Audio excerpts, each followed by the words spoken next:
বর্তমান সময়ে কেউ ভালো নেই, সে সংসারী হন আর নাই হন। বর্তমান সময়ে এক শ্রেণীর মানুষের কাছে প্রচুর অর্থ আছে, ডাক্তার, ইঞ্জিনিয়ার, প্রফেসর, বড় বড় ব্যবসায়ী, তাদের প্রচুর অর্থ, বড় বড় বাড়ি, গাড়ি, সম্পত্তি, কিন্তু মনে শান্তি নেই, সংসারে শান্তি নেই। ছেলে উচ্ছৃঙ্খল, মেয়ে উচ্ছৃঙ্খল, স্ত্রী উচ্ছৃঙ্খল, নিজের জীবনে বিভিন্ন রকমের সমস্যা, বিভিন্ন রকমের রোগ ইত্যাদি বিভিন্নভাবে আক্রমণ করছে সবকিছু। যেন টাকা আছে কিন্তু শান্তি নেই। আসলে সমস্যা কোথায় জানেন তো? এই সমস্ত মানুষজনের সবসময় দুঃখ, কষ্ট, ব্যথা, বেদনার মধ্যে জীবন কাটছে, কিন্তু তারা ভগবানের নাম নেয় না, ভগবানের নাম করবে না। তারা বিপথে যাবে, ওই অশান্তি ভোগ করবে, কষ্ট ভোগ করবে, ঘরে ঝগড়া করবে। আসলে এটি ভগবান শ্রীকৃষ্ণের মায়া।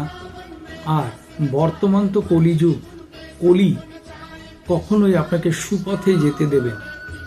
কিন্তু আপনি যদি জোর করে চেষ্টা করেন, বিভিন্নভাবে ভগবানের নাম শোনেন, ভগবানের গান করেন, বা ভগবানের পাঠ যেখানে হচ্ছে সেখানে যান, ভগবানের বই পড়েন, আস্তে আস্তে কিন্তু আপনার ভেতরে ভগবানের প্রতি ভালোবাসা জন্মাবে।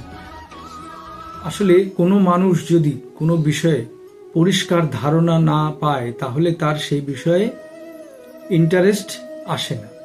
তো আমাদের উচিত বিভিন্ন রকমের ধর্মগ্রন্থ পড়া, যেখানে ধর্ম আলোচনা হচ্ছে সেখানে যাওয়া এবং ভগবানের নাম করা।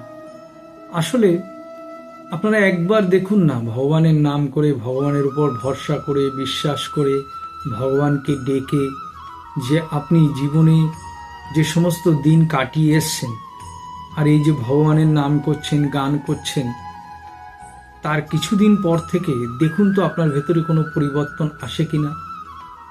নিশ্চয়ই আসবে।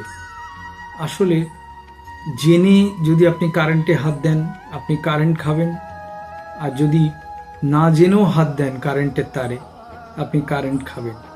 অর্থাৎ সেটি ক্রিয়া করবে, তার যা ক্রিয়া। অর্থাৎ ভগবানের নাম ইচ্ছাই হোক আর অনিচ্ছাই হোক করলে কিন্তু ভগবান সে কাজ করবে, আপনার ভেতরে কাজ করবে। আপনার ভেতরে জ্ঞান, বুদ্ধি, ধৈর্য, সহ্য, বিপদ আপদ থেকে আপনাকে মুক্ত করবে, কারণ আপনি তার সন্তান। পিতা কখনো সন্তানকে দুঃখ দেন না, কষ্ট দেন না, কিন্তু আমরা পিতার ওপর ভরসা করি না।